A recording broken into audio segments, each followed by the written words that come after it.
And welcome to Chima Invests. You know, in the world of finance, there's one term that you hear over and over and over again, the S&P 500.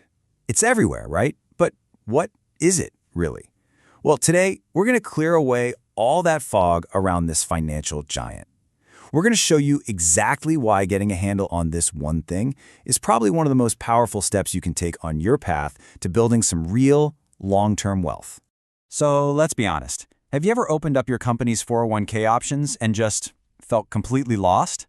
You know that feeling? Like you're trying to decode a secret language that was written by some kind of financial wizard?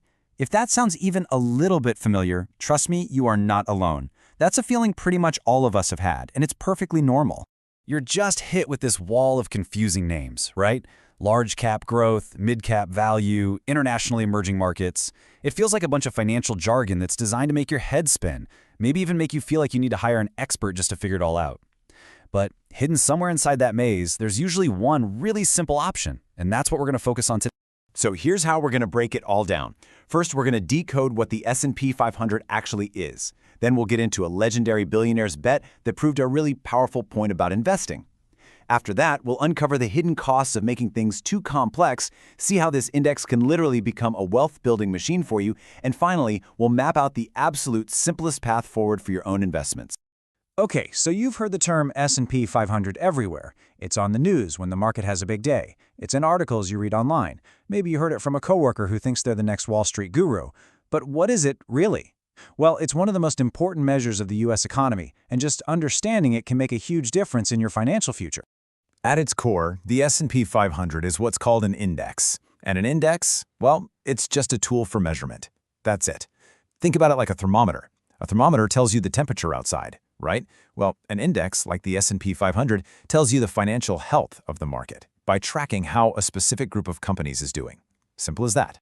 But here's the thing. The S&P 500 doesn't just track any 500 companies. Oh no. It has a very strict, very exclusive guest list. To get in, a company has to be based here in the US, be worth billions and billions of dollars, they have to have been profitable recently, and they need to have been publicly traded for at least a year. It's basically a club for America's biggest, most stable, and most successful businesses.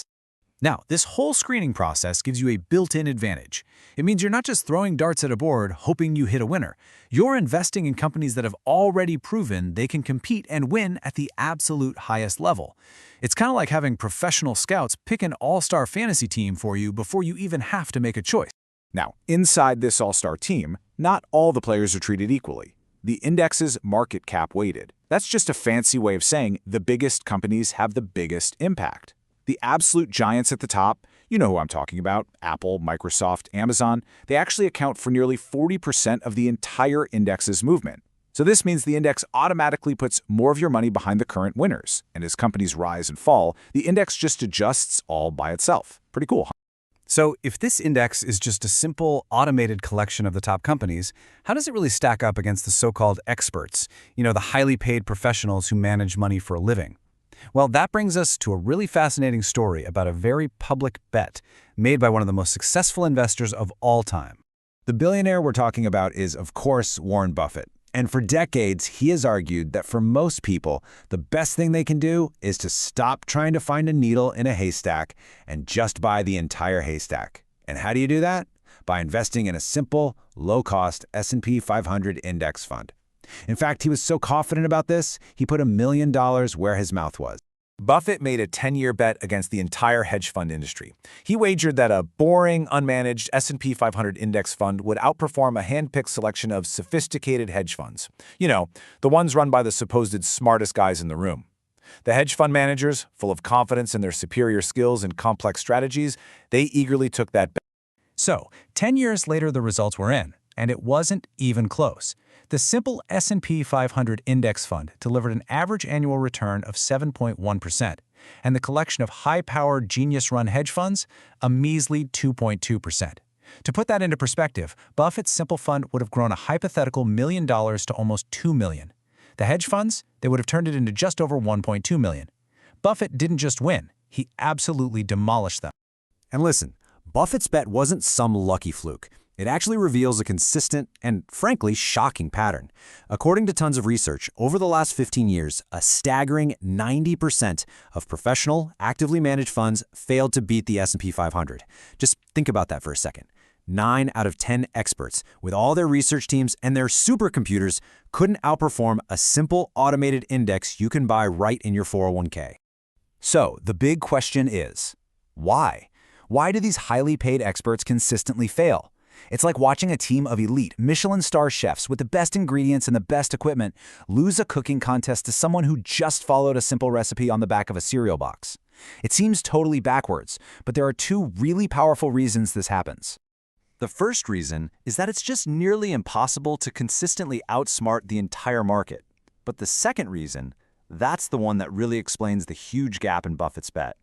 It's the investment industry's dirty little secret. The absolutely devastating impact of fees, which act like a constant heavy anchor, just dragging your performance down. Now, the theory behind that first reason is called the efficient market hypothesis. It sounds complicated, but the idea is actually pretty simple. With thousands of brilliant analysts and supercomputers watching every single stock, all the available information gets priced into a stock's value almost instantly. So trying to find some undiscovered bargain is like trying to find a dropped $20 bill on the sidewalk in the middle of Times Square. I mean, sure, it could happen, but it's incredibly unlikely to happen over and over again. The second, and maybe even bigger reason, is fees. Those actively managed funds, they charge really high fees for their supposed expertise. We're talking 1%, 2%, sometimes even more every single year. And that might not sound like a lot, but these costs compound against you. Let's see how it works. On a $10,000 investment, a 2% fee is $200 right out of your pocket year after year after year. And as your money grows, that fee just takes a bigger and bigger bite.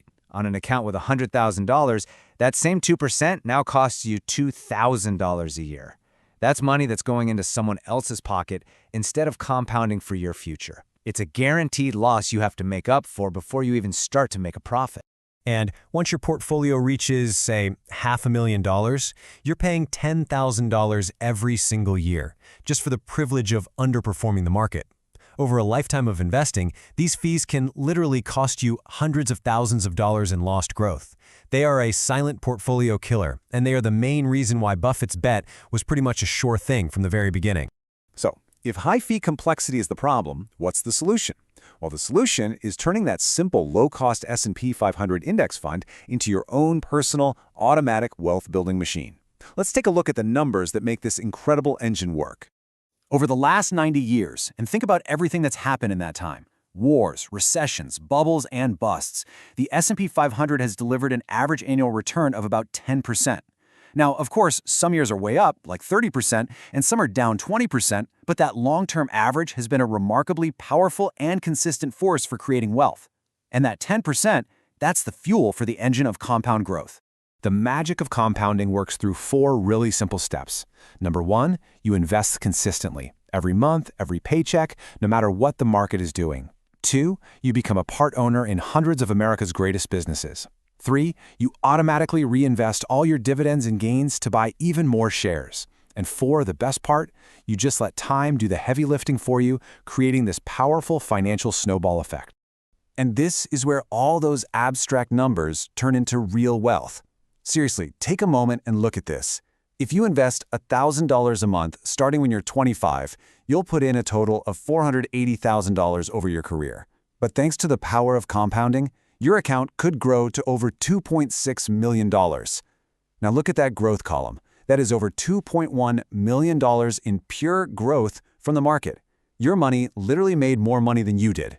That is the magic. But what about market crashes? I know, they feel scary. But for a long-term investor, they actually represent a huge opportunity. This requires a really crucial mindset shift. Think of a bear market like a Black Friday sale.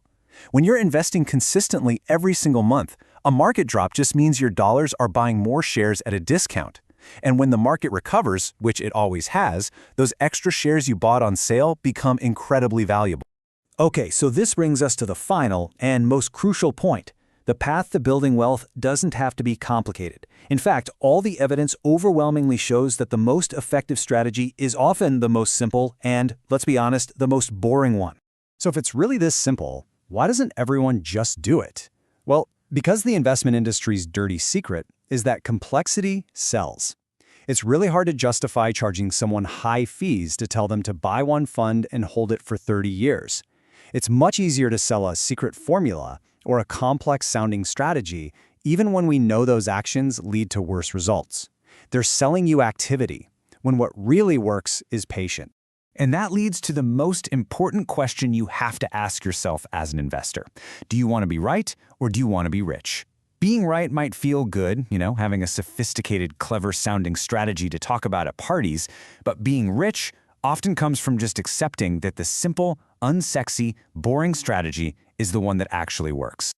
At the end of the day, the S&P 500 Index Fund is just a tool. It's a tool to own a piece of America's greatest companies and participate in their growth, all without paying someone a fortune to pretend they can predict the future. The best strategy is always going to be the one you can stick with for the long haul. If you found this breakdown helpful and you want more simple, no-nonsense guides to building your wealth, make sure to subscribe to Chima Invests. Thanks for joining us.